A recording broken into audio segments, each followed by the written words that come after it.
Mr. Justin, thank you for being here, bro. Thank you. How you doing? I'm good.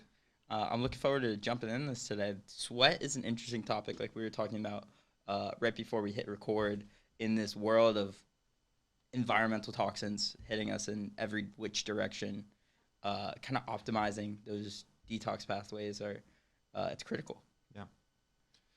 Yeah. So, I mean, my experience was having a bunch of health challenges, fatigue, brain fog, depression, symptoms, automatic negative thoughts, like just all of those kinds of things. And really not feeling like if I didn't solve it, there would be a problem going forward. So that was in like my early 20s, Mm-hmm. like coming out of college. Um, Tried everything, Western doctors, Eastern doctors, nothing was helping for like a year and a half. It was just going through every possible solution, trying to figure it out. And then stumbled into a sauna and in one session felt more relief than all the other things combined. Didn't know why. Started researching why that was happening and continuing to use the sauna. And ultimately, that's what like completely got me out of feeling from like a 3 out of 10 to like a 9, 10 out of 10 Mm-hmm. and like transforming my experience and health and all that stuff. And, kind of the thesis for the book and with the environmental toxin stuff is that essentially this massive underestimation of toxin exposure as like part one, and then part two being sweat is actually like the best way to detoxify that, and then the ways to sweat. And so that was kind of it became very simple and obvious on like the back end, but Mm-hmm. it was like this ridiculous, adventure to figure out those answers, and then coming to that conclusion.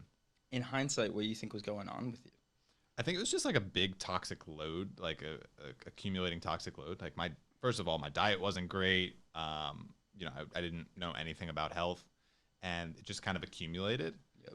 Maybe as individually, my like detox pathways weren't as like open as maybe other people, so it was more in my face, and it was kind of like a rich get richer, poor get poorer thing, Mm-hmm. where like it just Yeah. accumulated, and then kind of hit like a breaking point. So I think that's what happened. Mm-hmm. It's kind of weird. It's like a weird blur to look back on, but ultimately, thankful I found these solutions. Hell yeah. Yeah. And so, what was that process like? Was it just like what was your process of going from struggling to getting back to health? Like what was the uh, detoxing stuff and the sweating that you did that allowed you to get to that point? It was so I did my first like sauna session. Yep. So was in there for like 30 minutes, came out, showered, felt this like relief that I hadn't felt, which I think was like my body finally having an opportunity to like get Mm. shit out that it wasn't able to, and using sweat as the way to do it. And then continuing to do that. So I was living in New York, I was working. I started going 3 to 5 times a week to do sauna sessions, and just it was this kind of like, Mhm. upward trend of feeling better as a result of it. Yeah. Did you mess around with like binders or anything, or were you just solely like No. any supplements with the sauna, or was it just the sauna itself? So at first I was doing it and not knowing why it was helping, Mm-hmm. and then I was spending a lot of time researching it and understanding like the theory behind it, joining online communities, talking to people, reading books, that sort of thing. Um, there's different approaches to it, but for the majority of it, I was just straight sauning and then like replenishing. Trying to eat well and get good things inside me because you do lose a bit during sweat a ton. And then, so when did you decide to write the book? Um, about 9 months, a year ago, Mm-hmm. about a year ago, I was like listing options of potential projects I wanted to work on and kind of weighing them of how much impact do I think it could have, how much would I enjoy doing it, like all those kind of factors of what should I go pursue. And I had all these ideas, and I was like, well, I've got all the ideas. I'm seeing other people publishing books. I think it's a completely missing uh, thesis, like in the market, and so I decided to put it together. It's an interesting path going from like experiencing the health benefit of it and then backtracking the science of it to figure out what was going on. Yeah, and the placebo thing is very real, and Totally. it's kind of cool. During researching it, I think I actually learned like how placebo came about. I think that it was World War I or World War II. I'm not sure, and the patients were coming in and they ran out of morphine. And so a nurse was like so shaken that she just told the doctor, "Here's the morphine." And gave him a salt shot or whatever, and he said you'll feel better. It's morphine, and then they would diminish all of their symptoms, and so they realized that just by pretending it was the real thing, it would have that impact. But you know, that just shows like the power of the mind. But Totally. it was helpful to go through this and then learn the science because there was none of that kind of happening. It was like Yeah. could have been one of the 100 other things I was trying that would help, but ultimately, like sweating and sauna was it. It's a pretty difficult thing to research health topics when you don't have a scientific background. Like Yep. looking at studies it's hard. Yeah. Well, it's when you're and I think there's a common experience. You've talked to a lot of people, but it's like you have your back against a wall. Mhm. You go to people who haven't had their back against a wall and aren't as they don't have as strong of a need to get to the truth as you do, Mhm. and because of that, they're less laser like focused on deciphering what's true and not true. Yep. Because it's like, oh, this could work, this could not work. I was trying to think of a metaphor for it, but like you're like a billionaire and someone comes to you for financial advice and they're like, oh yeah, you could like maybe just like take this job or do this, and like everything they say kind of makes sense to them because they're fine. Mhm. But if you're like broke and you go to, and you need like what actually works, it just it's kind of like fluff essentially. Mhm. And so one of the helpful things was obviously like finding other people who had that like exact A to B Mhm. change, and seeing like, no, this is like battle tested, this works, here's why, here's the experience, ignore that kind of thing.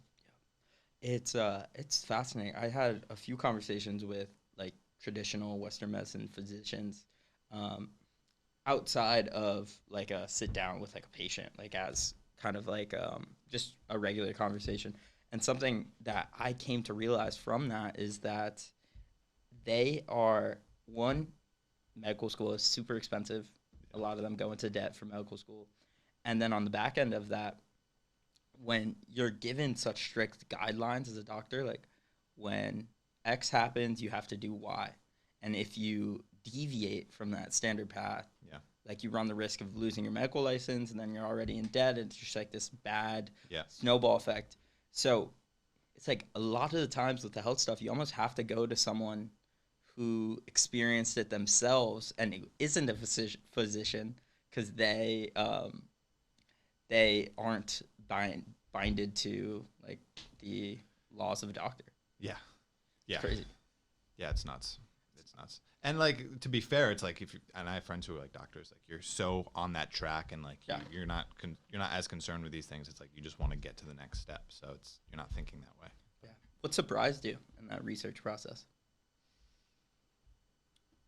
A few things. So one of the big ones was, I think with all the stuff going on, like this like biohacking or like doing all these like new fads and things like that, which is some of them are great, but that like sweating and like sweat lodges, saunas has been part of cultures around the world for like centuries. Mm-hmm. And so the research on like Native American sweat lodges, Russian banya, South Americans using it, the Finnish, like all of these cultures, separate cultures, had some sort of ritual around sweating, and the idea that intuitively they knew the value in it. Mm-hmm. They weren't dealing with what we're dealing with the last 60 years, but they would use it for like purification rituals or initiation rites or for healing, trauma, things like that. And so that just pointed to like, oh, this is not just like some hack use of sweat. It's like what we seem to be like built for. Like it's not some new thing. It's interesting with the like the Scandinavian Yeah. cultures how ingrained the sauna is into their life. Like it's not even like here. It's more of like a luxury, Yeah. but for them, it's like almost everybody has a sauna. And then you look, I forget what that study was, but where they did like this like meta analysis of people who use sauna, and people who didn't. I think it was in Finland, and there was like this very significant effect on like cardiovascular health with the sauna. Yeah. It's crazy. Yeah, it's nuts. Yeah, the sauna research is wild. I mean, the book is focused on the kind of that toxin sweat Yep. component, and then there's like overlap with sauna specifically. So like, sauna is just like the low hanging fruit for getting the sweat you need to get this stuff out regularly. But other people, if you play tennis in Florida or you do hot yoga or things, those things are great. It's just sauna is so easy, and it has these other benefits outside Yep. of the sweating component. Yeah, and you just sweat so much more. Yeah. It's interesting how I was laughing about this in the book, and I shared this with you, but the part of the book talking about toxins, and then in particular, there's one part which is a study about frogs and getting exposed to a certain toxin. I forget which one. Which one is it? Atrazine. Atrazine. They experience like this aromatase effect where their testosterone was converting into estrogen. It cracked me up. Made me think of Alex Jones. It's funny. Yeah. Um, yeah, that was a wild study. I think it was Syngenta, like this. I don't know if we can go into this on YouTube, but essentially, Let's go into it. uh, they hired, I forget what type of hematologist, someone who like studies frogs, and so they use frogs to see the effects of this substance on them, and it showed like hormone disruption in like a very big way, and then they hired him to prove that it wasn't happening, and he proved that it was happening, and then they went after him. But essentially, that was in circulation for quite a long time, and it lasted in the system for a long time. And then I think it's since been banned, but it was just like one example of these thousands of chemicals that haven't really been studied that we're exposed to. Damn. Yeah. Yeah, it's bad. It's impossible to avoid. Like, dude. Yeah, I mean, like I tried to make a simple third grade equation in the book of like how do you maximize your detox of these substances once they're in you, and then how do you minimize your exposure to them? Like those are the two halves. Most of the book's focused on how to get it out, but then obviously, shower filters, air filters, clothing, all these other considerations to kind of minimize your exposure to it. Yeah, it's a good balance because it's you could drive yourself crazy very easily just focusing on minimizing exposure. But when you're maximizing that detox, it's like a cash flow equation more, and you're able to not freak yourself out as much. Yeah, I've had to come to terms with it, especially living in a city.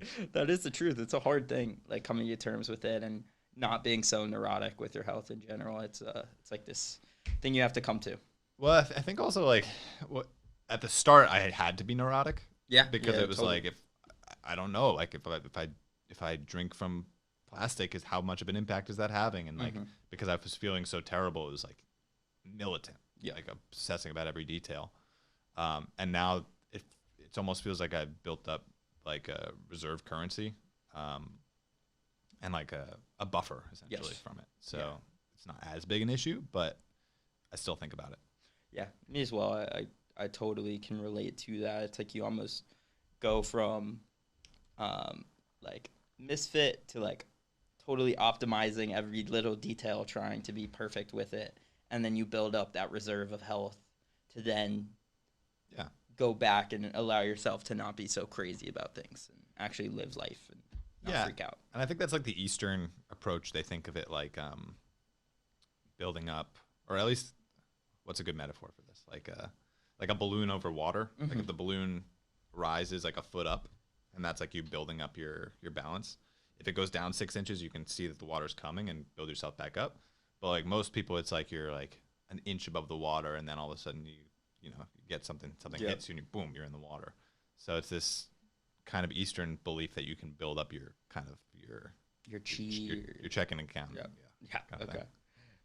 One of the interesting things that when you kind of come to, I think the way I put it is like I got getting into health turned me into a bit of a conspiracy theorist in a little, in some ways, just by looking at the research of certain things, and then you learn about the history and how corrupt both the research is and like food and all these type of things. Was there any specific things for you that you learned during that researching process that were just like, what the hell? Yeah. What I think her name's Marcia Engel. I think you pronounce it. She was the editor of The Lancet, which is a scientific peer-reviewed journal. Yep. So for like 30 years, she was like interacting with research studies and understanding how they worked and all these things. And she had this she wrote a book. I haven't read the book yet, but she has this quote where she's like, in like very politically correct terms, but it's like, I've reluctantly come to the conclusion that the information you receive from scientific studies cannot be entirely trusted. I came to this slowly and cynically over the course of like 2 decades in my career or something. So pretty much like paraphrasing, like you can't fully believe the scientific research, essentially, is like what she came to because of all these issues kind of surrounding it. Yeah. So, yeah, I think it seems to be very common to like become conspiratorial. Yeah. Yeah. Yeah. It's funny.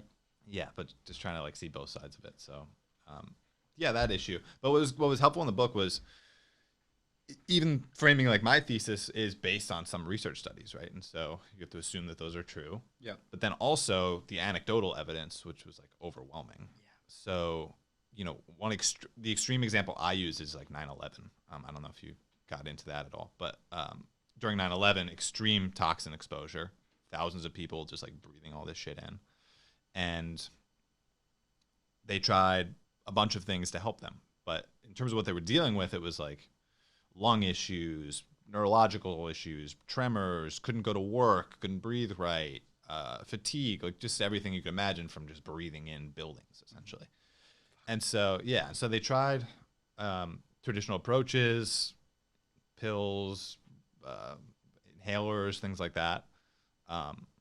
All sorts of different things. Nothing was working at all because it wasn't dealing with the root cause. Yep. And then they set up a niacin sauna clinic, which is essentially like what I argue is like a miraculous detox protocol that's not talked about. But essentially it's taking vitamin B, which is niacin, which induces something called lipolysis, which opens your fat cells. I think, we could argue the word, but open the fat cells. And a lot of these toxins are lipophilic, so they store in the fat. So what they breathed in was stored in the fat. This allows it to open, enter the bloodstream, and you time that with the sauna to sweat it out. So all these stored toxins that slowly poison drip over an entire lifetime, instead are released, and you're able to sweat it out. And so the first batch of 500 people went through it. I think 87% of them got off their medication in the first like 6 months. Almost all of them got back to work. IQ tests seemed to prove like an increase in IQ performance, and anecdotally talking with them, like they felt way more mentally sharp and all these things. Their postural sway test, so their like balance improved, just every marker. And it just really pointed to the idea that like, oh, we're dealing with the root cause, which is the toxins. This is the best way to detoxify. And here's the result. You have a cohort of 500 people who all got better compared to a cohort of people who didn't do this protocol and tried everything else and didn't get better. And so ultimately, I think 5,000 people went through that protocol. They still have support groups. I talked to a few of them. They advocate in like DC to like get this available for like veterans and other programs. But again, research wise, like there's those things I was citing, like people getting off the medication and that kind of thing. But it's more like the anecdotal, like just look at the two things happening. 100%. Yeah. So what is that niacin protocol with the sauna? Yeah, it's pretty simple. You should do it with a coach, just because there are some subtleties to it, and I go in depth in the book about it. But you're taking vitamin B3, niacin. Yep. Do you know what that is? Yeah. Yeah. Have you ever taken it? I have never taken it, no. So it causes like a flush. Yes, it like makes. I've seen people get super red from it. Yes. Yeah. So you need to know what it is before taking it. You're gonna like freak out. You're having a heart attack. Yeah. So, so you take it. It makes your skin flush, and you about what the research has shown is about 3 hours after taking it, the lipolysis happens. Okay. So you go 2.5 hours, you do 20, 30 minutes of exercise, and then now what they say to do is use an infrared sauna instead of a dry sauna for about an hour 15, actually. Damn. 45 minutes, little break, 30 minutes, and then binders. So those are kind of it's like 4 parts to it.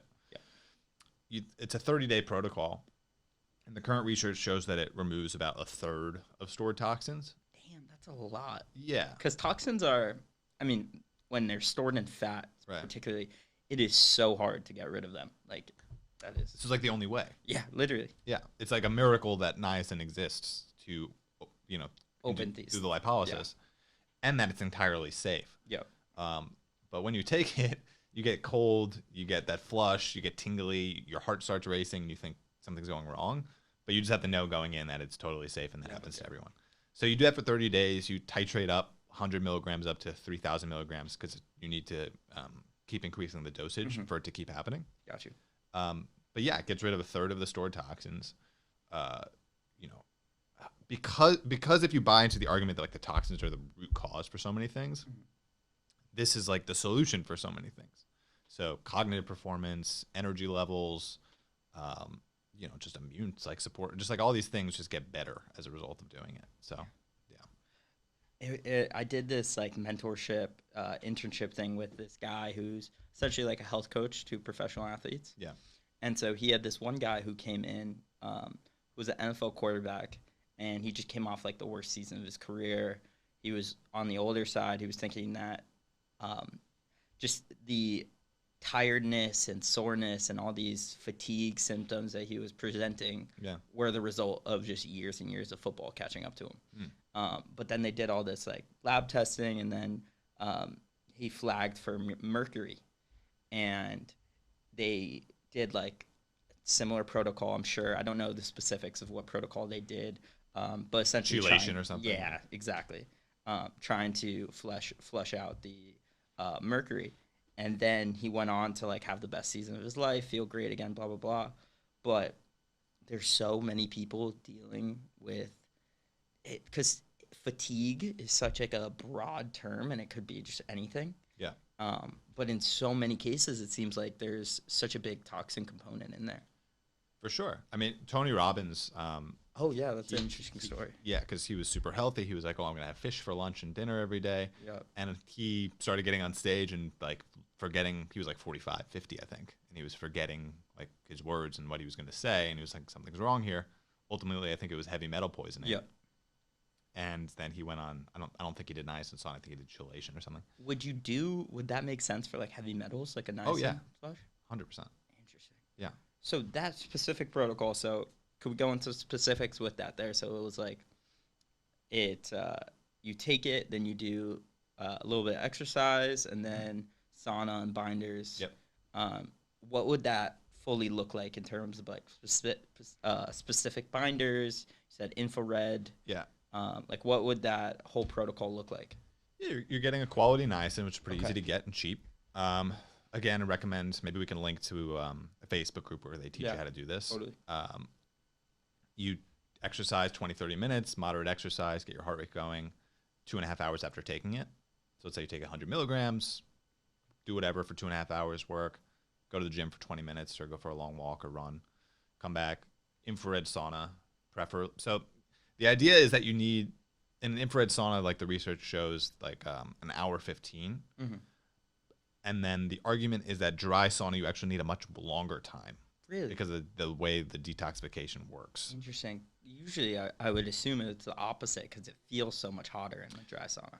Yeah, so the infrared's raising your core body temperature. Yep. And you're actually probably going to sweat more in an infrared sauna. But you don't feel like you're battling as much. So you would be more of a fan of an infrared, like in general? So steam room, dry sauna, infrared. Steam room, advise against. Yep.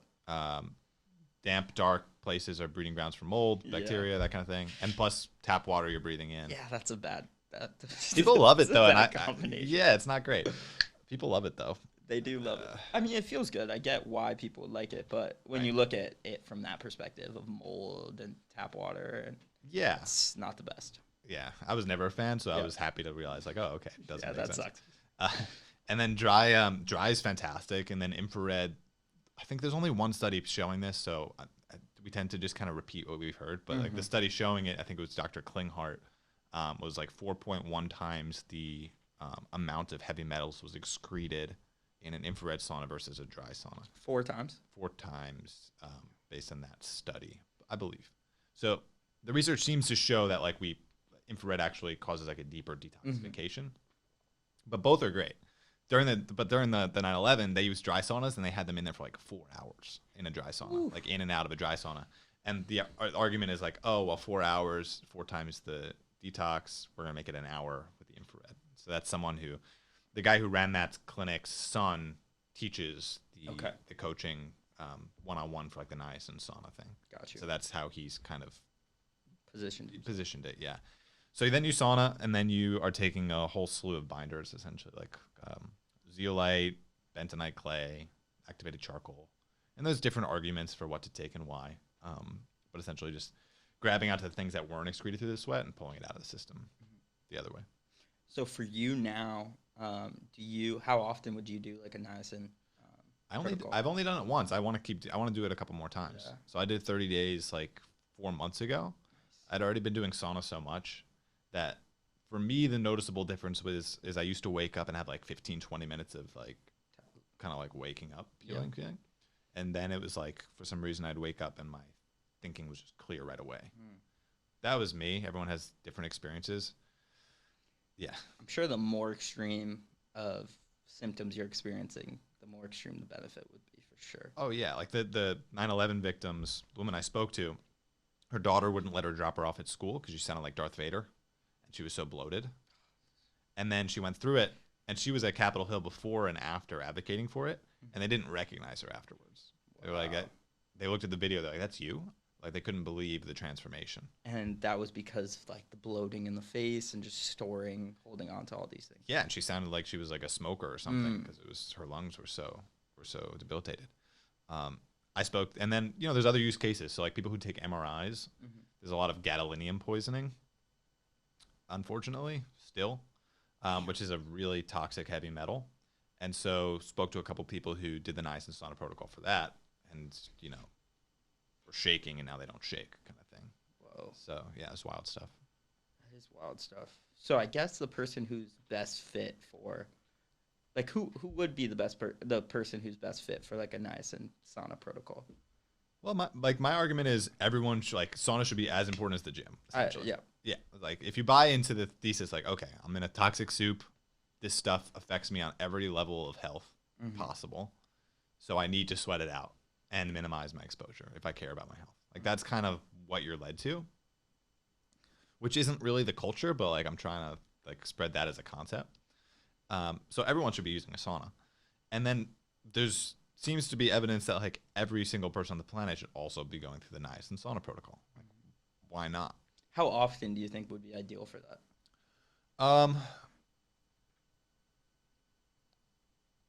It's a good question. I think they pace it. It's kind of up to you, but the idea that like maybe you're getting a third out through the 30-day protocol, maybe you time that with like a couple week break to then do your second one and then dose it out like a third one. Gotcha. I think maybe like once a year, every 2 years is like the idea. Okay. But like this is where like I'd love to see research and like funding behind it. So if these ideas are true, if you took like a cohort of say like 1,000 random people and put them through a niacin sauna protocol even just once and then track them for 20 years, are there different health outcomes from them versus like a control group? Yeah. And so it seems logical that there would be. So yeah, it's this new field. There's not a lot of research. There is research and there's tons of anecdotal evidence, but it's not wide. It's not mainstream. Well, sadly, because of the nature of niacin being not something that pharmacy companies can patent, the incentive for researching it is pretty low in terms of funding. Right. Yeah. Sad, but it's the reality. Yeah. I mean, like where's the money in it is kind of, I don't know, selling saunas or creating clinics to do the niacin sauna protocol, but it's not Ozempic, That is the truth. Yeah. So I'm thinking about when you are with the sauna in particular, when you are doing the protocol of, I don't know, what do you think some of the dangers, do you think it's like with the niacin, because it seems like with what you're describing with like the flushing, the heart racing, all those things, I'm sure that freaks people out. Is there any like warrant to the fact that like there might be some issues that come up if you're going to do this protocol? The niacin doesn't seem to be an issue. Obviously, this is why I say like do it with a coach, like someone who knows who's done it with hundreds of people, because you're releasing like they call it a Herxheimer reaction, right? So you if you don't like sauna after taking niacin or something like that, and you don't take binders, you just have circulating toxins going through your body, which is not great. Oh, okay. So you need to pair those two things together because right, because you're releasing toxins. Yeah, you need to get them out of the bloodstream. Right. I mean, your body will kind of like find places to store it and stuff, but the idea being like that could be a problem. I think it's a good point though. Like what can be the unintended negative consequences? Yeah. It's less than the niacin sauna protocol, and it's more just sauna in general. So the sauna industry is unregulated. So if you go to buy a portable sauna, an infrared sauna, if you think of like if you left that coffee cup in your hot car in the summer for an hour and then came back and drank it, it might taste plasticky, or a plastic water bottle, because toxins migrate with heat. Mm-hmm. So saunas can be built with toxic materials. They shouldn't be. They could be built with like glues, flame retardants. Bamboo's toxic when it's heated, and you're in a hot box breathing that in. So it's the exact opposite of what you're in there for. Damn. So the industry is unregulated. So every company will claim, oh, it's toxin free and it's low EMF, which is the other issue to look for. Yep. It's low in EMFs, especially for infrared. Unfortunately, there's only like a handful of companies that actually are above board.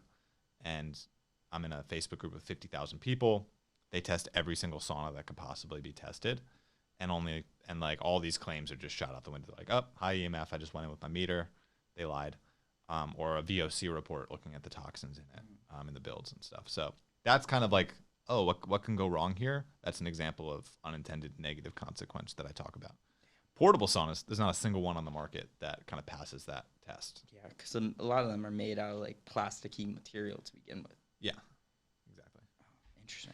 So you see, like, I think a lot of people in the health realm have seen those studies talking about cardiovascular health and sauna, and how much of an improvement. I think it's like a 50% decreased risk of a cardiovascular event. And you see these like crazy statistics get thrown around in relationship to those two. Do you hypothesize that the mechanism in which is causing that such a good benefit to heart health is solely getting rid of the toxins, or is there other components? I think there's other components. Again, not a doctor. My job was to talk to like experts, transmit, like simplify their information and then put it through the book. But in terms of that, I think it certainly helps. And I'd guess, you're also getting heart rate up. It's almost like a moderate exercise to be in a sauna. Like a zone 2 type of thing. Right. So I think it's both.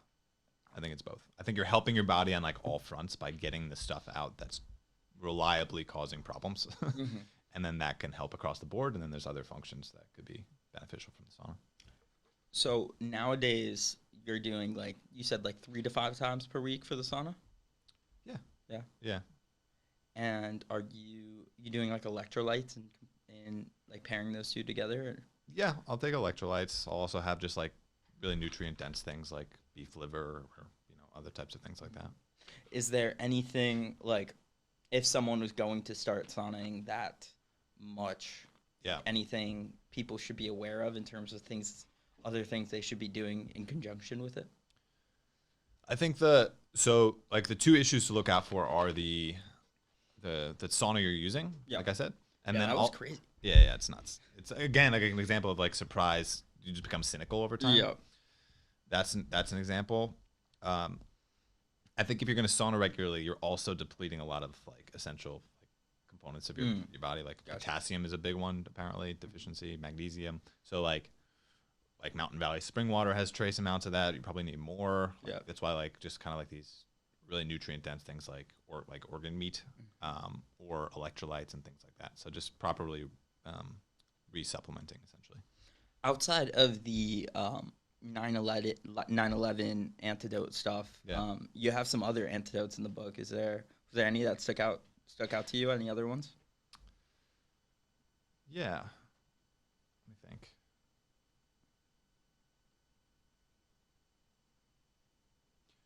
I think that was like the big kind of most like holy shit kind of thing. There's some studies that I think were like just really kind of like put the puzzle pieces together, right? So one being Stephen Genouy did a study where they took 20 participants, measured the blood urine to look at what was in it, and then they had them go in a sauna and then scrape their sweat once they were sweating and tested the sweat.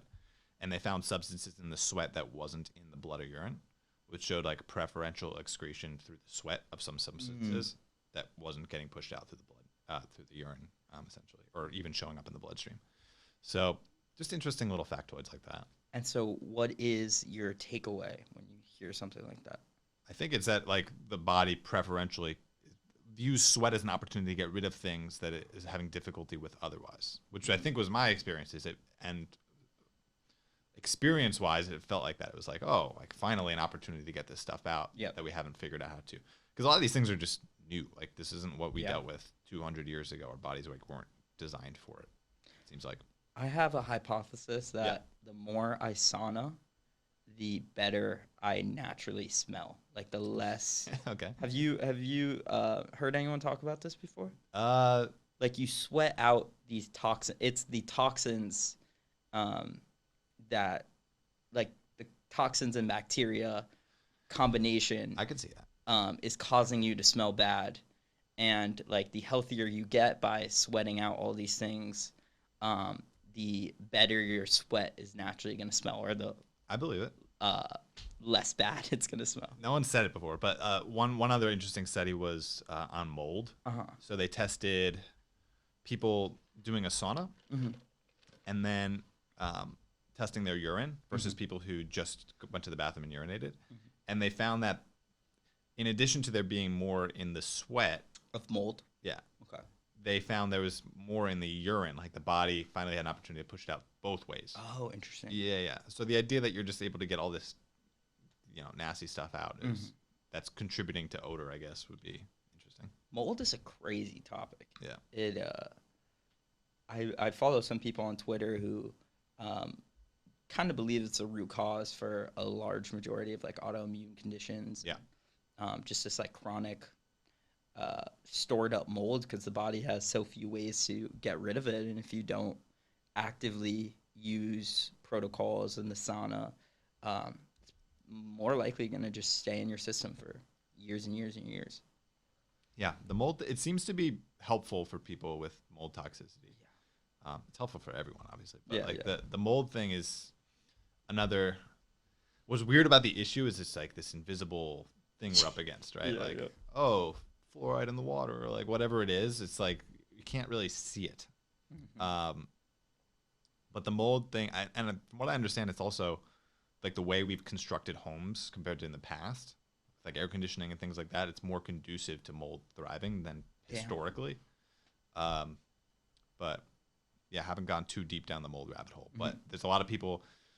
A lot of my thinking is like these online communities where you have thousands of people talking.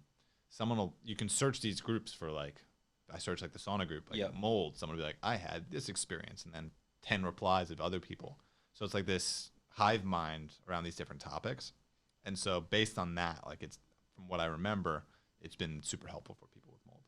There's so much power in those groups, and like if you're experiencing something like a chronic condition, Yeah. finding those groups is a game changer. Yeah. And it's the same story. It's everyone in there was like, I tried the traditional approach and whoa, that was not working. And then, wow, I talked to some random person in a group chat, and when my doctor said you shouldn't Google it or whatever, and that's what helped me. Yep. So it's like, it's frustrating, but also it's amazing we have that now. Yeah. The anecdotal stuff is crazy. Yeah. And you're just seeing more and more of it, of people doing these pretty incredible feats and like curing XYZ chronic condition. There's a lot of cool stuff going on in those anecdotal communities. It's nuts. Yeah, it's nuts. I'm gonna run to the restroom. I don't know. People love supplements in general. Like I think Am I starting the niacin craze here? what? Am I starting the niacin I think you're gonna craze? start a niacin craze. I was thinking like you could totally blow up like a viral, like you shouldn't do it, but like niacin challenge on like TikTok or something where everyone's just getting beat red. Oh God, yeah, that would be cool. It That would, would but be. then I get like sued by like families. Took 3,000 milligrams of niacin. And he went in the sauna for 6 hours, Exactly. So I'm like, find a coach. and now he's levitating. So when it comes to the biggest environmental toxins we're exposed to, Yeah.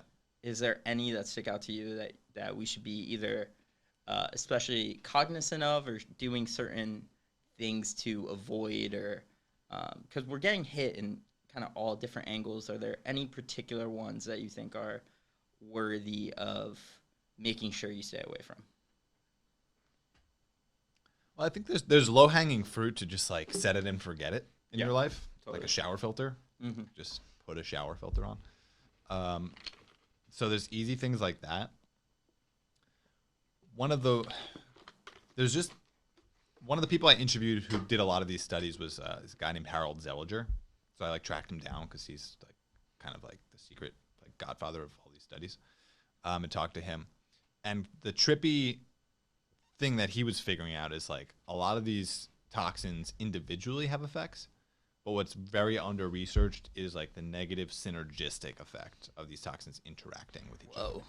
And so maybe like I'm treading into territory I don't know that well, but essentially like maybe you have fluoride in your system and then you're getting a lot of BPS from something, and something in the combo of those two things wreaks havoc in some way. And so I think obviously like mercury and like there's like clear individual things that have like just terrible effects. So it's just, I think it's figuring out how to like 80-20 it, like how do you cut out as much of this as possible, as simply as possible. So like air filters, shower filters, I think there's arguments for different categories, like how you drink your coffee. Like you're getting like hot coffee in paper cup. There you go. Hot coffee in like a paper cup. Like it's not just paper; it's lined with all these chemicals, and then it's heating up, and you're drinking that in. So there's all these like wacky sources of it. So it's those two bags, right? It's the how do we minimize it, and then how do we detoxify it as much as possible.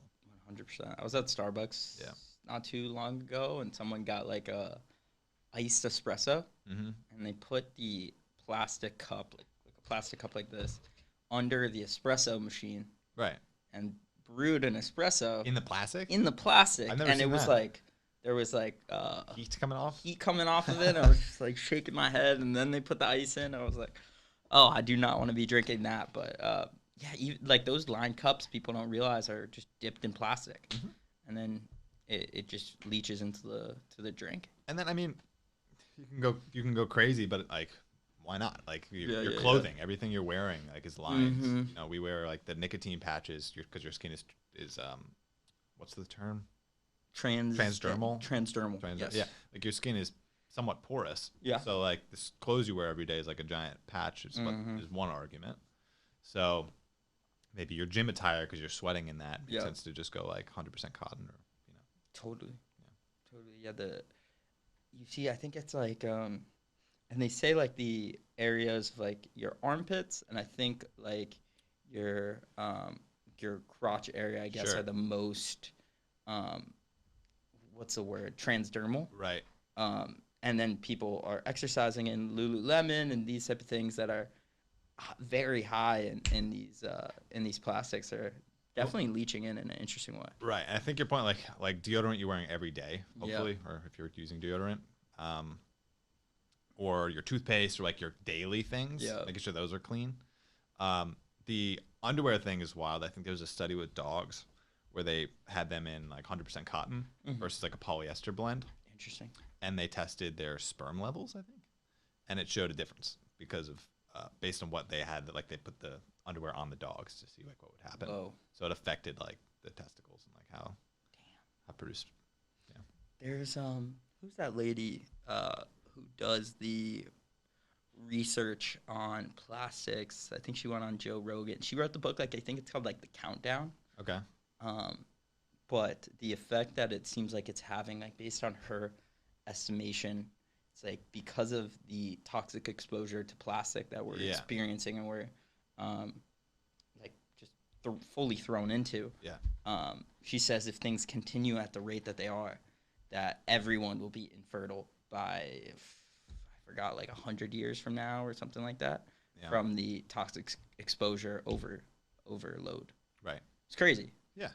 So this is a fight against underpopulation as well. Underpopulation as well, yeah. Or depopulation, whatever you call it. True. So what other aspects do you think are fundamental that we haven't talked about yet? Well, it was weird, like that period when I was trying to figure out solutions. Yep. What was weird is it was like trying all these things, and a lot of them were great, but they weren't foundational. Okay, so what's the example of that? Like at first I thought it was all in my head, so I was like researching all these different fields of psychology. So trying to understand like how the mind works and all this stuff, and finding a lot of dog crap, and then like a couple nuggets of people who are like, wow. There's a very, sorry to cut you off, and we'll get back to it, but one of the most powerful things I've heard is someone say biology over psychology. And you always gotta, before you're treating something like a depression and anxiety, you have to make sure that the fundamental health elements are in place, because there's so much, Right. like, your physical health affects your mental health in such a profound way. Like, you have to make sure you get that biology right Right. before you go into the psychology of being happy or whatever it may be. It's interesting. Yeah, yeah. I think that was my experience. It Yeah. was like I was trying all these things. I was meditating. I was journaling. I was everything, and a lot of it's great, and I still do it. But without, and then it was like almost like baking a cake, like an order of operations. The foundation was like I came to believe was like the detoxification, like getting this crap out, which at first I was like, toxic is this weird side issue that like fringe people think about, and then I became more and more convinced that it was like the issue. So handling that, and then these other categories of things that became helpful, but needed that, like the order needed to be correct, otherwise it wasn't going to work. So if you were going to approach it like a pyramid Right. of the fundamental elements being Yeah. at the bottom, what would that foundation be? I think it'd be like, let me think, detoxification, um, psychology, and like understanding of how your mind works, then like nutrition, supplements, exercise, like all these different things. I haven't really thought about it that way. Yeah. But I think like all I knew is that that was the base, and then Yeah. I have like 12 other things that I kind of use. I mean, just if you're able to detox, you just give yourself so much more freedom. Yeah. But why do people have better detoxification than other people?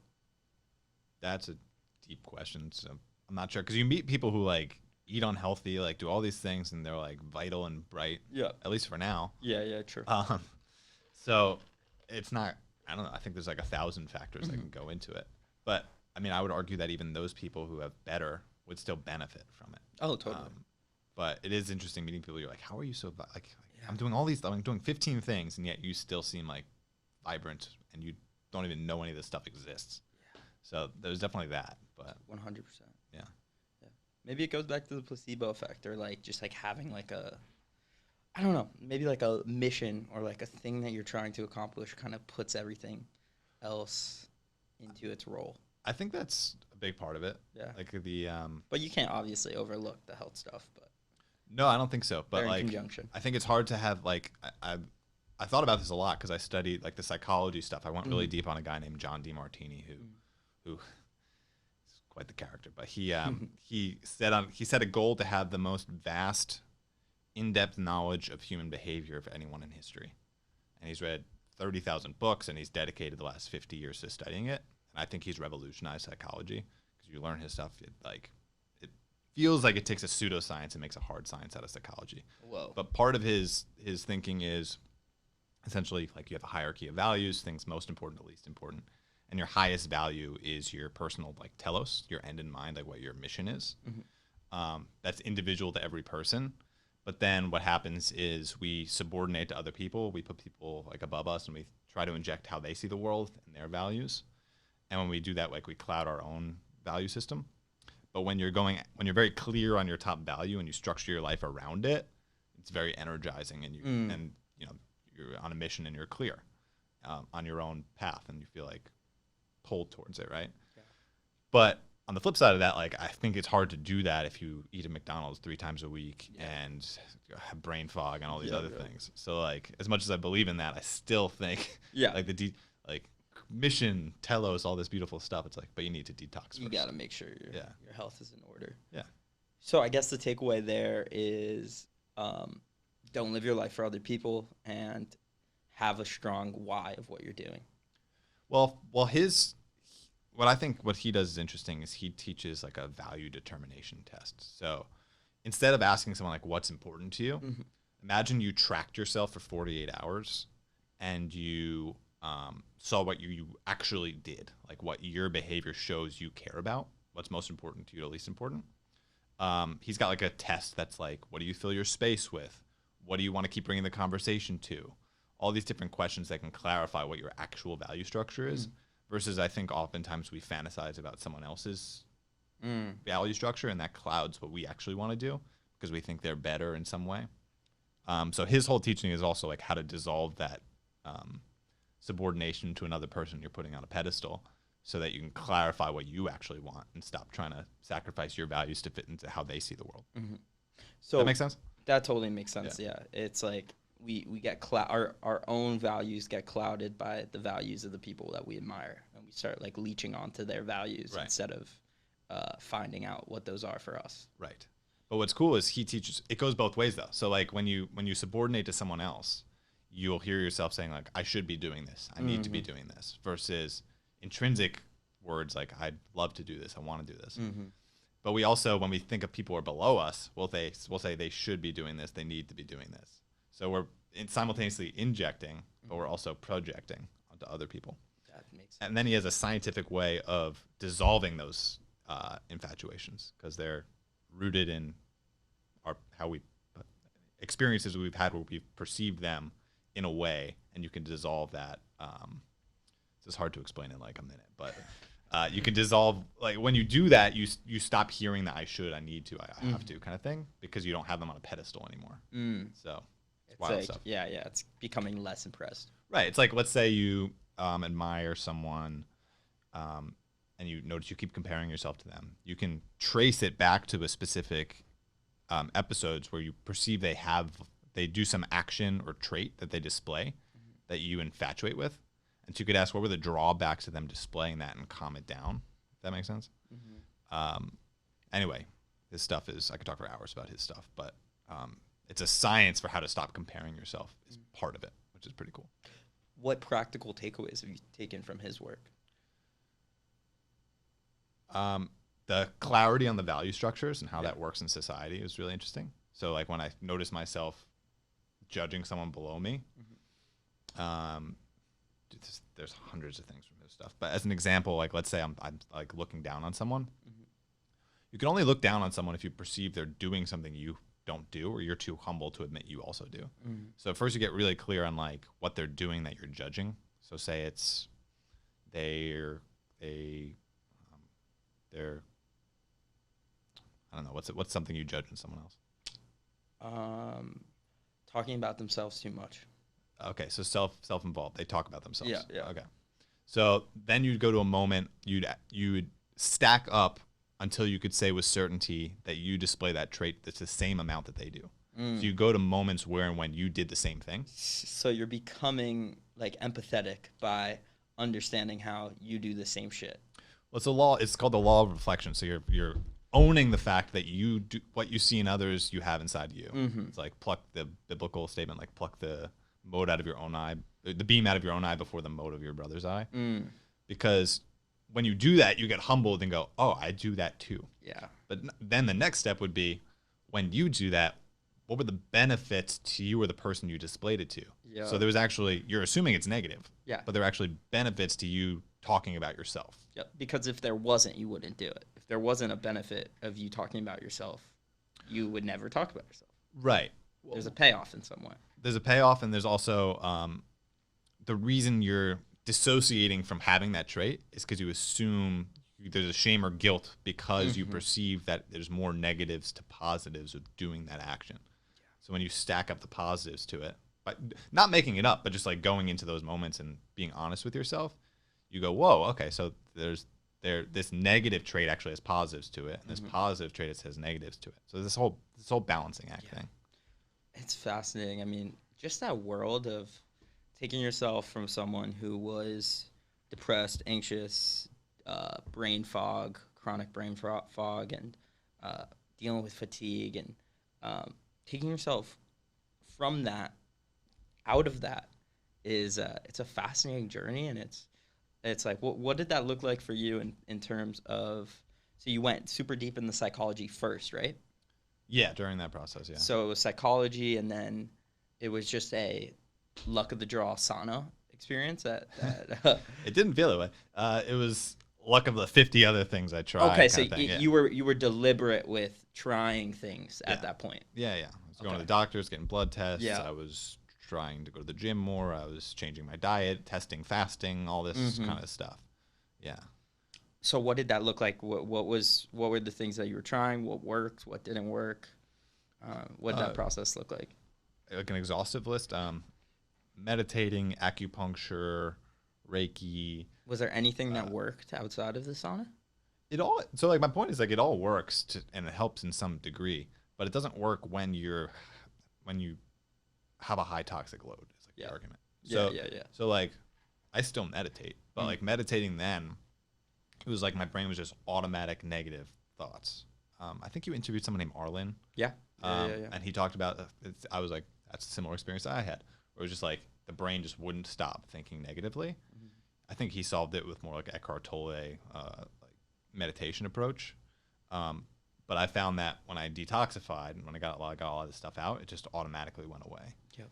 So the exact mechanism for that, hard to know.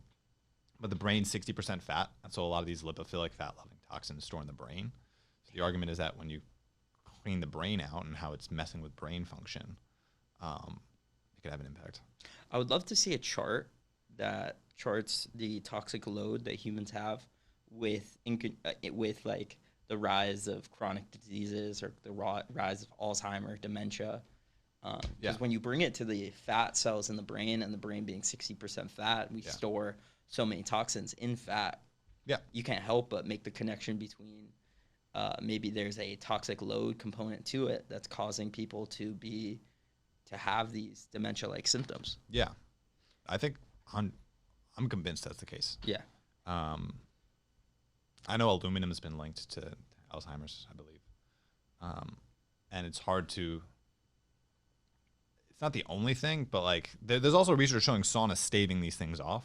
And so the argument is like, well, is it the sauna component or is it the sweating the stuff out component that's helping with the mental, the cognitive, staving off cognitive decline like down the line? So hard to know. Hard to know. Fascinating. So, what else is talked about in the book that we haven't talked about today? Because I feel like I feel like we're glancing over some key elements here. Yeah. So I can go. It's only 7 chapters, right? So I guess if people can see the book, it's like I tried to cut out the fluff, so it's only 130 pages. Let's go. Yeah. Which I have to say, after reading the book, I commented to you that I admired it because so many books have so much fluff. So getting right down to the point of things was refreshing. Yeah, and I looked at other books as I was writing this. I was like, I'm done.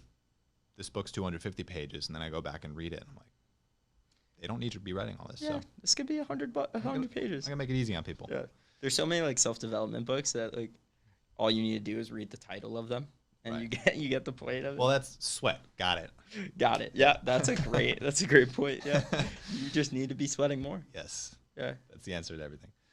So intro is kind of like my story where we talk about some of the stuff we've talked about. Then chapter 1 is sweat history. So looking at all these cultures and how they use sweat, kind of changing the thinking around it. Then chapter 2 is the science of sweat. So like literally how it works, which is interesting. And then I go into, I'm gonna pull it up because I don't remember the chapters per hand. We got sweat history. Getting the Spanish translation done. Hey, Sudor. let's go. We got sweat history, how sweat works. So like, how it works. Then toxins, a new perspective. So going deep on the toxin issue and truly trying to convince the argument that toxins are the root cause of all these things. Yep. Science of sweat and detoxification, showing this new research the last 20 years proving that detox is actually happening with sweat. Yeah. Then going really deep into sauna, how to use it, if you're interested in it, the different types, where you can get your own, how you can find one locally, how to make it a part of your routine, essentially. Yep. And then the nice and sauna protocol, going deeper into that, all the little nuances of it, the stories from 9/11, the research behind it. Yeah. And then just a conclusion, just arguing that this stuff is important. So. I interviewed this guy, David Sutcliffe, and I forget if we talked about this on air or off air. Yeah. But he was saying that people need like almost like a church in their life. Yeah. And he said that his version of church was doing a sweat lodge with a group of friends, cool. like every Tuesday. And he was bringing it back to Native American culture and the role that sweat plays in that like you described, like that purification process, And I didn't mention, but like that the idea, spiritual component. spiritual and bonding. Yes, On it. spiritual and bonding. Yeah, There's something to. I wonder if you've noticed this as well, like the conversations you have in a sauna. dude, 100%. Yeah. I was in a sauna in in Miami, Mm-hmm. and I was in there alone. Someone comes in. He's about our age, my age, and we start talking. And we had like one mutual friend, and then talked for like 40 minutes. Uh, I got his Instagram, and then I was living in Mexico City, and because of just even that one interaction in the sauna, Yeah. it's like you're both going through this thing. He ended up being traveling there for like a month, and we ended up doing like a trip through Mexico City, and we're still friends just from like meeting in a sauna. That's hilarious. Another guy, I was in a sauna in my friend's another friend's building, and this lawyer comes in who's like a criminal defense lawyer in Canada, and he just started talking for like an hour about all these like murder cases he was doing, and Whoa. it was like this weird like really got to know someone Yeah. sauna thing. So I've had some funny instances meeting people in the sauna. Yeah. Like the heat of it, and it's like it's so intense in certain cases Yeah. that it almost like takes the fluff out of conversations, and you Yeah. just get to like the real meat and potatoes. Right. Like the small talk gets thrown away at times. It feels weird to small talk in there. It does Like, feel how's your weird. business going? Yeah, Like, yeah, yeah. I want to hear how it's going. It I really met the co-founder of Butcher Box. Oh, in yeah. the sauna, and he was talking to me about it as well, which is cool. That's very cool. Yeah. It's very, very cool. So with the toxic load component to this conversation, if you were to make a plea to people, talking about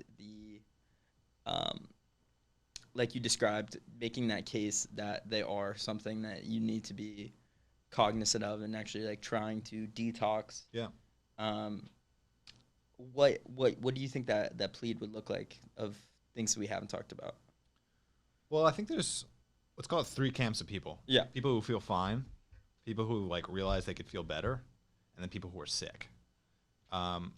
People who feel fine, I think the plea would be, this might help you with your subjective like feeling day to day, like your mood, your energy levels, your brain fog. You'll probably get sick less. Not medical advice, but Mm-hmm. you just tend to get sick less when you sauna a lot. Why is that? I think it's toxin related. Mm. I'm guessing there's other functions, like when you have a fever, your body is forcing sweat in order to like return to homeostasis. Is that why the part of the reason why the body develops a fever is to sweat out things? Yeah, exactly. There was that quote in the book from Hippocrates. Yeah. Hippocrates. Yeah. That was a powerful quote. I wrote that one down. Nice. What was it? Give me a fever and I can cure any disease. Yes. Yeah. Give me a fever and I could cure any disease. Yeah. So I think for like healthy people, it's more. There's the subjective how you feel, but there's also preventing things down the line. So like I know people who come across incredibly healthy and then get cancer out of nowhere, or diabetes or whatever it is, and I argue in the book there's links between all these things and toxins. So there's that side of it. One of the doctors who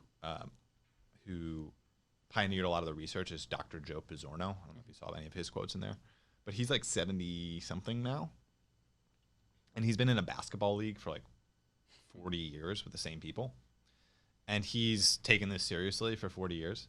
And at 30 everyone was there, at 40 everyone was there, around 45 people started dropping off, and now all of a sudden he's 20 years older than everyone else in the league because everyone else had inflammation or issues they were dealing with that he believes was like he just kept minimizing his toxin exposure, so his ability to function was just never being hampered in the same way like all these guys just started dropping off in like the mid 40s essentially. So I think if you're healthy it's like preventative. If you're not, it'll hopefully give you the transformation I experienced. Yeah. And so yeah, those are the kind of two things. Dude, how long did that transformation process take? I mean, it was kind of like a step graph like this. Yeah. But probably a year of like I probably did like 100 sauna sessions or something like that. Before I was, and there was different levels of like, am I done kind of thing. But yeah, about a year. Yep. For me, when I was supposed to go on a hike with my friend in Nepal after I graduated college, and my parents were like, And I knew it once they told me, like, you would die if you tried to do that. You have to cancel. And so, And that was just because they could just see how fatigued and like I could barely walk down First Avenue a few blocks without being like, can we go back kind of thing. And I think, the argument is like a lot of these toxins poison the mitochondria. Mitochondria produces energy. Very layman's non-scientific way of describing it. But I think getting this stuff out, just like your energy levels just shoot up. Mm-hmm. So. I mean, there's such a, I guess it's like an inherent gratitude or like a spiritual-esque component to the transformation process of like going from being unhealthy to being healthy. Like it changes you like fundamentally, both as a person and changes your health. Well, what was your experience? We haven't talked about that. I had some skin issues. Yeah. And then just kind of the trying different things, and honestly, I don't really know what specifically was the thing that like put it over the edge. I'm sure it was the combination of diet and optimizing like my sleep and all these things. I wish I did more sauna back then. Because I mean, with so your skin entry issues, point was skin, and you were like, nothing's helping my skin. I'm gonna try everything. I'm gonna try everything. And then, oh shit, there's this is ancillary away. benefits besides the skin. Yeah. I mean, That's just cool. You lucked out. I think you didn't have to deal with all the fatigue and all this other shit. Yeah, I mean, yeah, it's but I've come to be so grateful for like that experience because of the person that it turns you into. Right. Yeah. But at the same time, I would, if I, at least for me, and I guess probably for you too, you weren't sure you were going to come out the other end. Oh yeah, no, fine, absolutely. You were like maybe thinking I'm going to have 80 years of skin issues, or I was thinking I'm not going to be able to work because I'm going to be fatigued and worried I'm going bipolar or something.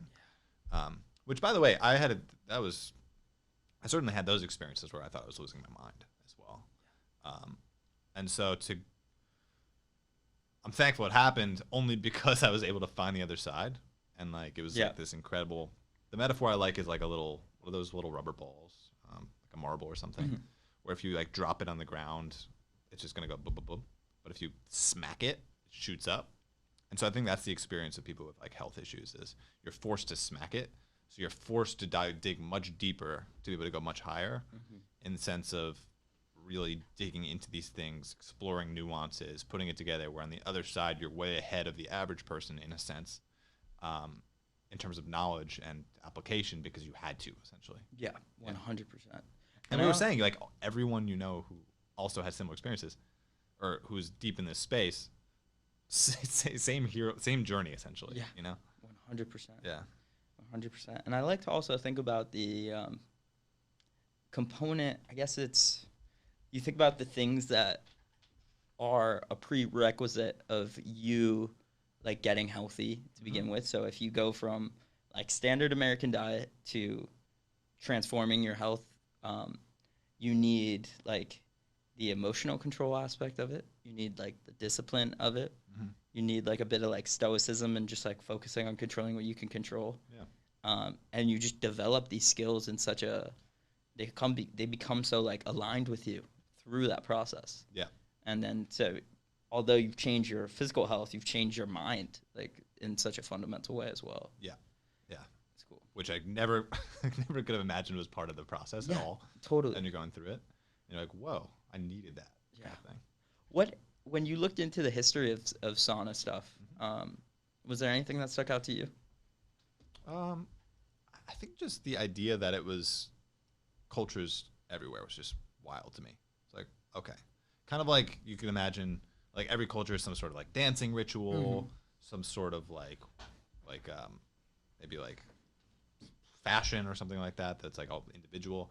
But the fact that just this, like that was part of virtually every culture around the world was wild to me. One cool one was I was starting to write the book and I got connected through some community to a guy reached out because he saw I posted I'm writing this book. It was this German guy and he was like, I got to talk to you. And he started telling me about how Aufguss changed his life. What is this? It's called Aufguss. And so it's essentially you get like, I think 10 to like 100 people in a sauna and there's a sauna meister. And if you look up videos of this, maybe you can clip it on this. It's like the guy is like, almost looks like a Maui, like maybe that's a bad description. It's like usually has like tattoo sleeve and like something on his head. And what he's doing is he's using a towel, almost like a pizza dough guy, Yep, yep. and he's moving the heat around the room. Mm-hmm. And It reminds me of the Russian bathhouse. right. So, have you been? I haven't been yet. Oh, it's incredible. You got to go. I got to hear after this. But it's essentially the heat hits you, and the intensity of the heat hitting you, it like shuts your brain off, and like I'm guessing like an ice bath would. Yeah. And so he's like, it's this wild, again, shared group experience, but also this individual like spiritual experience of like putting you in a state of consciousness you just don't access otherwise, is how he described it. Oh, that's so funny. Yeah. Because at the Russian bathhouse, the saunas are so hot. You did this in the East Village? I did this in New Jersey. There's one in Fair Lawn. Okay. But the saunas there are so hot. Right. It's like 200 plus. It's nuts. And just some Russian guy comes in, throws a shit ton of water on the rocks, and then grabs the towel and just starts spinning. And it like hurts. It hurts. It was like, painful. Oh, it's painful. Yeah. It's painful. You can't think about anything else. Like I totally got what you were describing there. Right. I could see. I couldn't last in there more than like 7 minutes with that. It was like too intense. Wow.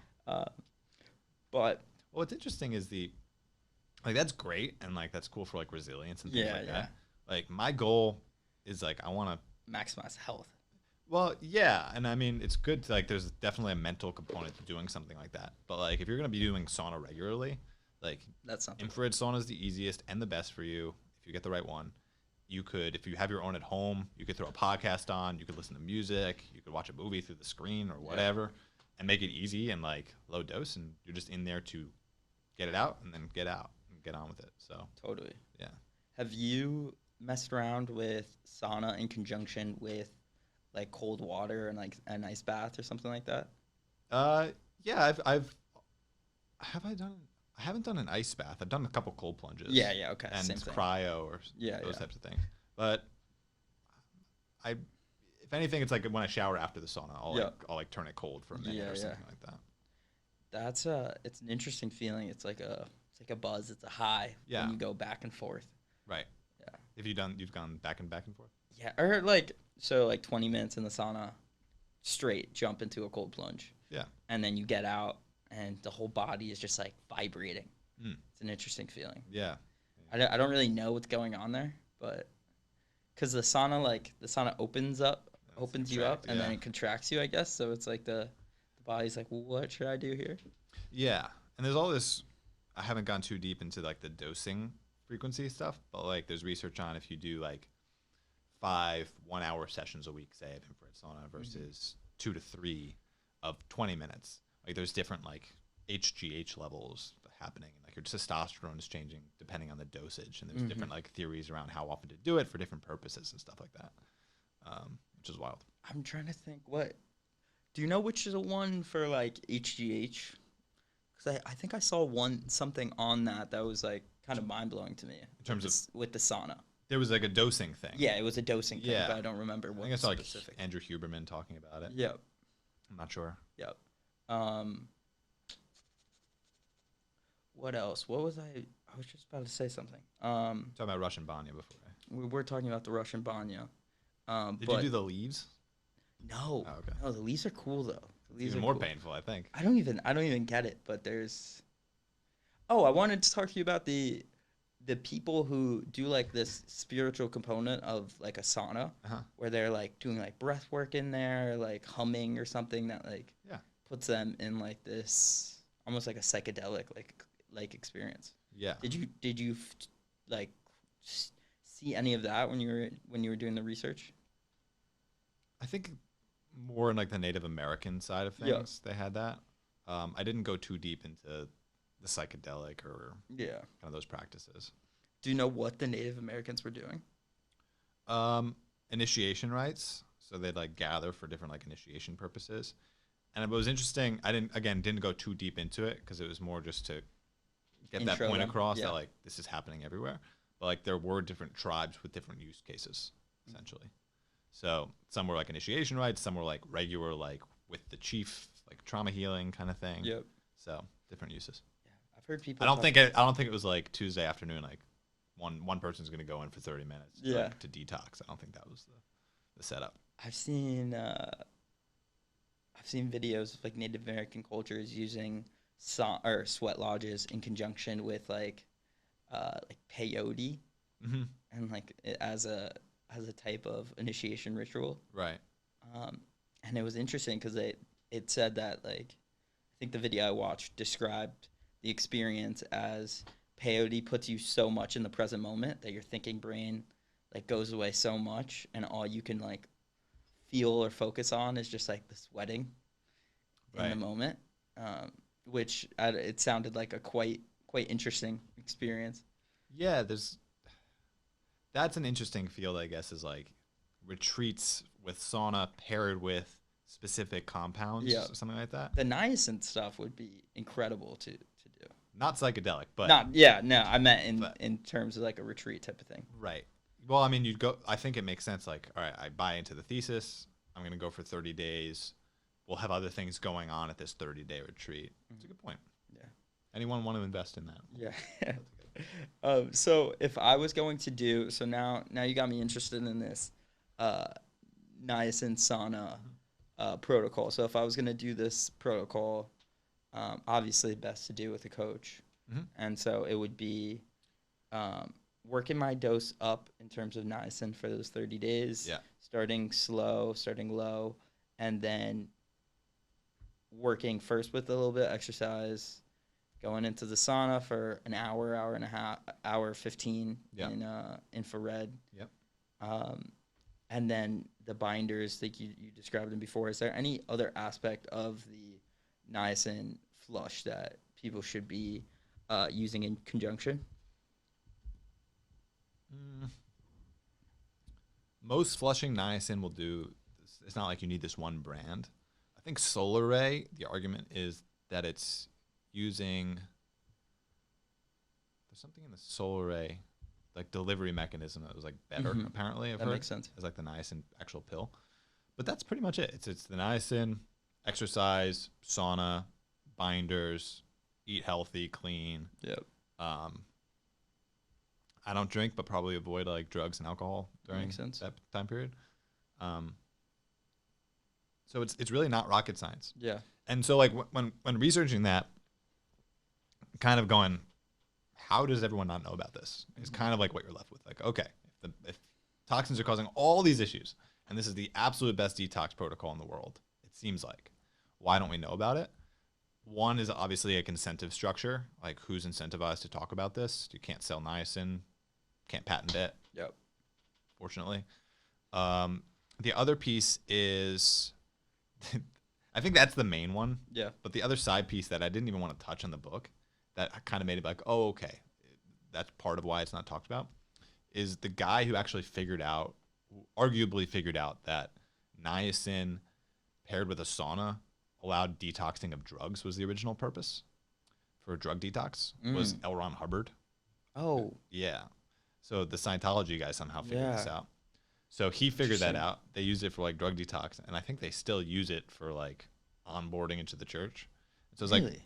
crap. Like now it's tainted. Like this incredible combination thing that does its job is now tainted with this, religion. Yeah, that's And I was like, you know what? I'm not even gonna touch that in the book. Yeah. It's a different protocol. I can argue it's like a different protocol. Now we use infrared sauna. Now we have binders. It's been figured out. He just came across the niacin function. But it was interesting because it helped me wrap my head around why it's not more popular. But I don't think that's the main reason. yeah. I mean, the other argument, like when people ask about it, is like taking niacin and getting in a sauna won't change your religion. Yeah. I know nothing about that whole world, whatever he does, but Probably just a lack of awareness when it comes to people like the niacin, like outside of the religious stuff, which Right. is why people aren't aware of this. It's just like there's no money in it, so then people just don't know. yeah. I mean, I think it's that. It's so much. People with money essentially having so much power to influence messaging and paradigms of how you think. Mm-hmm. And so, like, even coming to something as what I feel is a simple conclusion, which is toxins are awful for you. Sweating is the best way to detoxify. Sauna is the best way to sweat. And niacin sauna protocol is the absolute best way to do all this. It's like, oh, okay. That seems pretty logical. But then you have to go, well, I don't know. Why is it not known? Mm-hmm. And I think it's all that competing interests. Like the incentive structure is for everything for it. The incentive structure is for it not to be known, essentially, like across the board. Yeah. In terms of like money flow. So Yeah, that makes sense. So when you use sauna now, like obviously not doing a niacin flush, do you take any binders or any supplements that you've explored in conjunction with it? mostly activated charcoal. Yeah, so you will take activated charcoal Yeah. pre-sauna. Yeah, I usually take it in the morning. Mm-hmm. You know, it's funny talking about this stuff and feeling like the expert, just because I've researched it a bit more than other people. Yep. Or a lot more than most people at least, but even in the health world a bit more. To then realize like there's other domains that I want to become more knowledgeable in. Yeah. So like I feel like I'm kind of like 0.01% on this, and want to become more. I want to get more clear on like my rationale and use of supplements. Yeah. If I use them. And like really dial in that side. That's a fun world. Yeah, the supplement world. The supplement world's fun. Yeah, that's interesting. I know you were talking about like methylene blue, which is like an interesting synthetic supplement, but it's getting buy-in from like the natural health world because of all the research behind it. So it kind of, you have all these like frameworks for how you think about things, and then essentially you realize that like you're taking that as a truth, like, oh, if it's not natural, it's not good. Okay, maybe that applied to 98% of things. Am I open to it not applying? It's just this wacky, like there's like all this philosophy underlying how you approach these things. Yep. Just like building all these frameworks. I feel like it's all like finance. It's like you have these theses for how things work. You test them. You see if they work for you or not. Yeah. It's wild. It was interesting when I think like senior year taking like an accounting course in college, and feeling like it related to health in the sense of like when your checks and balances are off, your health is going to be off. Right. And it could be something like so upstream from the root cause or from the effect that you're experiencing, but the root cause was like way back, and it just caused everything else to fall apart. Yeah. Just like a little puzzle. I mean, your question, like, what caused me to feel that way? Yeah. Obviously, my diet was bad, but then I kind of like retraced my history. It's like, well, one summer, my brother and I painted garages, and we were spraying the paint. And I said, Jordan, are we good with just these like little blue masks? Little blue masks? Yeah. And he was like, yeah, we're fine. Different use of masks. And he said, you're fine. And then I look on the instructions after like a week of doing this, and the guy's in like a hazmat suit. So like you're supposed to be in a hazmat suit to be doing this. Oh my god. And so we were like coughing up a lung for like a week. Damn. And so like things like that, like maybe that like really contributed to putting me in a position where I was years down the line.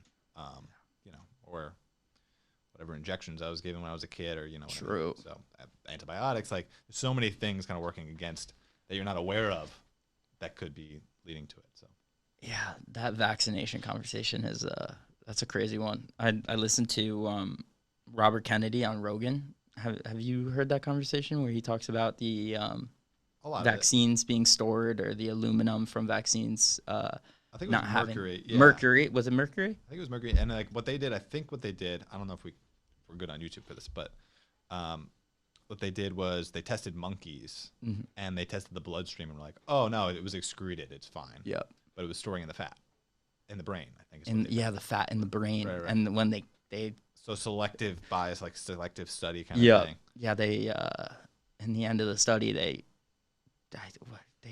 like broke open the brains of the monkeys and saw that they had all this mercury in their brain. It was crazy. Right. Again, huge other discussion. Another one where I feel undereducated on, but because of this experience and the cynicism that it brings up in the system, my hunch is bad, like for that whole category, like, but keeping an open mind, and maybe some is okay. I don't know. Yeah, who knows? Yeah, me as well. Yeah, I'm not sure what that whole world is. The next book. Vaccine. Uncovering Detoxing vaccine. Yeah, exactly. Yeah. So what was the hardest part in writing the book? Good question.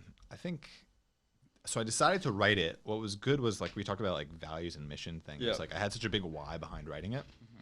I was like, I'm doing this. Like there was certainty. So every day I was carving off 2 to 3 hours. I used an app called Focus Mate where they pair you with someone and you at the start of like a session and you like book say like 10 a.m. for 50 minutes.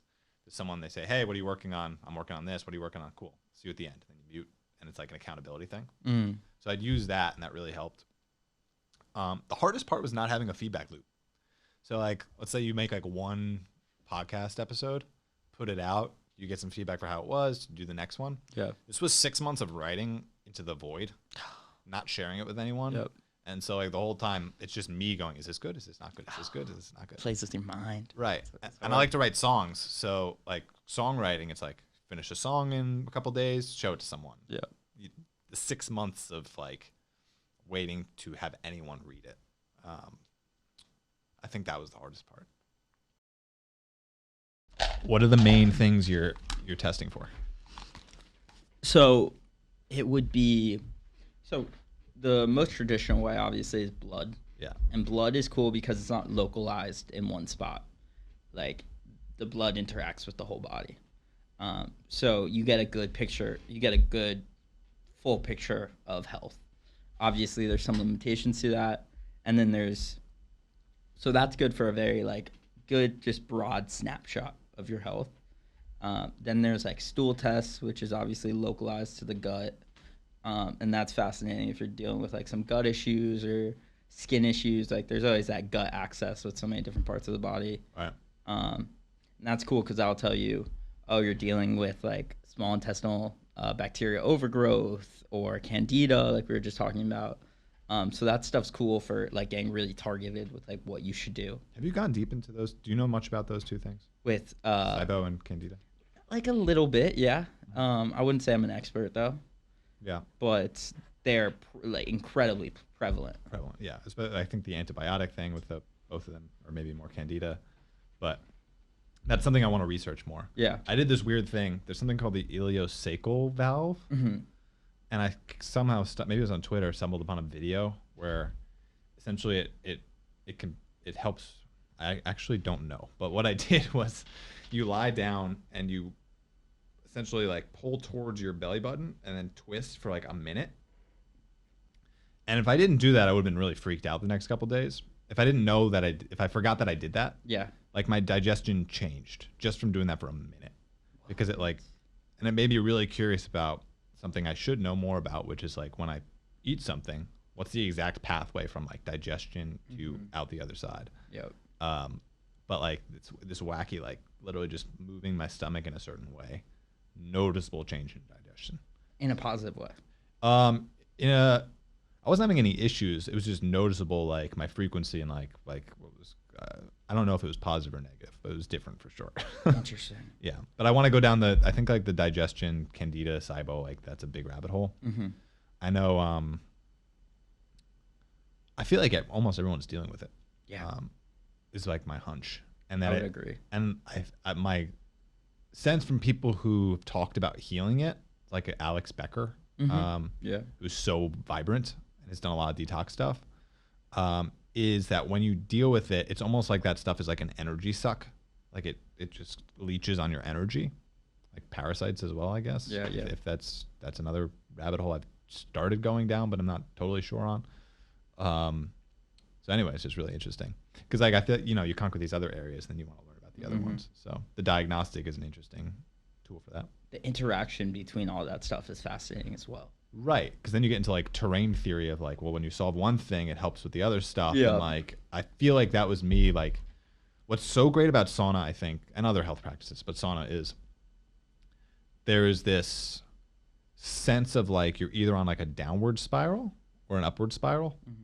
And I feel like sauna is the ultimate like upward spiral starter because it's easy. You can be overweight and like low energy and do it.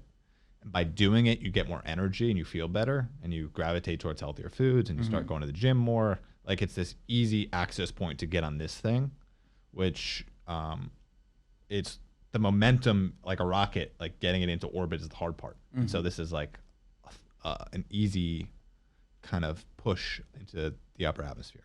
Yeah. I mean, it's a fascinating point, right? Like the theory that I guess your body only has so much energy to do things. Yeah. And when you heal one thing, it allows your body to have Right. more energy to do something else. Right. I mean, that even applies to like fasting, right? So like your True. fasting gives the digestion a break, and your body goes, "Oh, we have this extra energy. Let's go into autophagy." These other processes.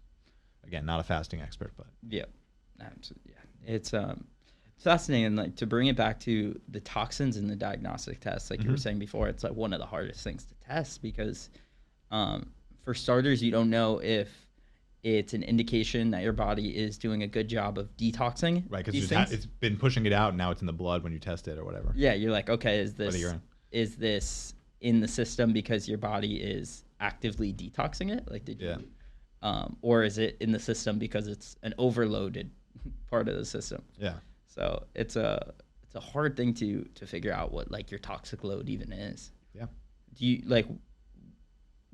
What do you think the best way for someone to realize, like, if they think that they're dealing with toxic load issues?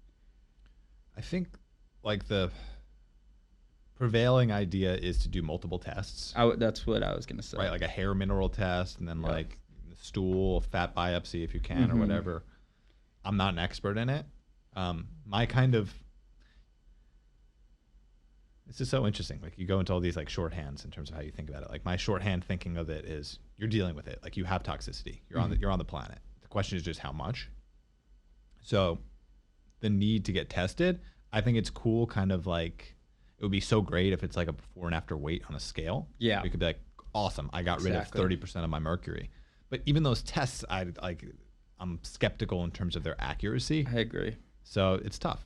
It's definitely tough, and it's not as actionable as other tests where it's like, okay, I mean, the answer will be the same if you're dealing with like,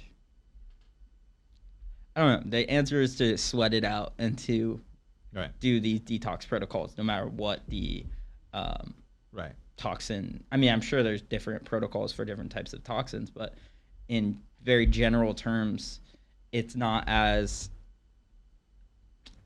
precise as like if you were to do a stool test and you have this specific bacteria, Right. and this specific bacteria gets gets destroyed by taking X supplement. Like it's not as clear of a distinction. Yeah. With those, and the synergy topic is interesting too because like I'm very curious on how. You mean the multiple toxins, Yes. negative synergistic. Yep. And then like raising the level of it. Right. Right. It's like mixing, I don't know, it's like not the example, but like Coke with the Mentos kind of thing. Yeah, Like yeah. On their own, they're like Yeah. one thing. They're both terrible for you, I guess. But then that's the idea of like this untapped territory of how these things interact with each other, from what I understand and based on conversations with those guys. Justin, anything we want to cover that we haven't covered? Anything that comes to mind? No, it's been great. It's been great. We had for people listening, we did have a little part of this conversation, which we don't know if it got recorded or not. Yeah, we'll see. So we shall see what we missed. Yeah. Yeah, I think we covered a lot of stuff. Great stuff. Yeah. Anything else? And anything? No, just check out the book. I guess this will be on YouTube and Twitter. We can link handles and stuff, right? Yeah, 100%. Yeah. So And I'll reach out. Yeah, and I will add the Amazon link would be the best place to send people. Definitely. In the description below. Everyone go sweat, go in the sauna, maybe take some niacin.